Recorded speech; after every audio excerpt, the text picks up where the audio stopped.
হেইদের আসসালামু আলাইকুম, আশা করি সবাই ভালো আছেন।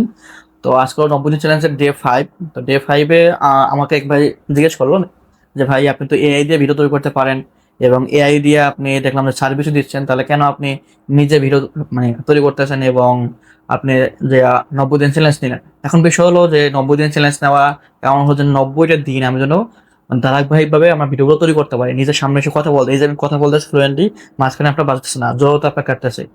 তো এই এবং একটা ভিডিও তৈরি করতে আমার ২-৩ বার আপনার ট্রায়াল নেওয়া মানে নেওয়া লাগতেছে। তো যেখানে আমি এআই কে ৪-৫ বার প্রম্পট দিতাম, সেখানে আপনার নিজেকে আমি নিজে নিয়ে ডেভেলপ করতেছি। তো এআই দিয়ে আমি তো মানে তৈরি করি, আরো কিছু তৈরি করবো, সমস্যা নেই। কিন্তু তোমাকে তো নিজেকেও ডেভেলপ করতে হবে। এখন আমার যেটা থট বা আমার যেটা চিন্তা, যদি আমি ২০ সাল থেকে ভিডিওতে না আসতাম, তাহলে এই কয়েক মাস আগে এক জায়গায় পাবলিক স্পিচ দেওয়া আমার সুযোগ হয়েছিল। তখন আপনার মঞ্চে গিয়ে মাইক হাতে দিয়ে ১ম এ ১-২ মিনিট একটু হতাশ হয়েছে, মানে একটু হয়েছে, তারপর আপনার এটা কেটে গেছে। তো এই যে কনফিডেন্সটা আসা, এটা আসলে আসতো না যদি ক্যামেরার সামনে এসে মানে আপনার কথা না বলতাম।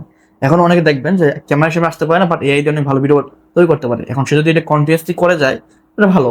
কিন্তু যদি তার মানে আমি যেটা আপনাকে মানে বোঝা যাচ্ছে, এটা হলো এআই দিয়ে আপনি নিজে এছাড়া তৈরি করতে পারবেন, কিন্তু আপনার নিজেকেও আসতে হবে। নিজেকে না আসলে আপনি ১০ জনের সামনে দাঁড়িয়ে কথা বলা বা আপনার মঞ্চে গিয়ে আপনার কথা বলা বা কোনো কিছু ম্যানেজমেন্টে আপনাকে যখন আপনি লিডারশিপে আসবেন, তখন এগুলো ম্যানেজ করা, তো এই সমস্ত বিষয়ে আপনি কিন্তু সমস্যা পড়তে পারেন। তো এই ছিল কারণ, যে কারণে আমার আসলে 90 দিন চ্যালেঞ্জ নেওয়া এবং কনফিডেন্সলি ভিডিওগুলো তৈরি করা। তো এই ছিল আজকের বিষয়। ধন্যবাদ সকলকে।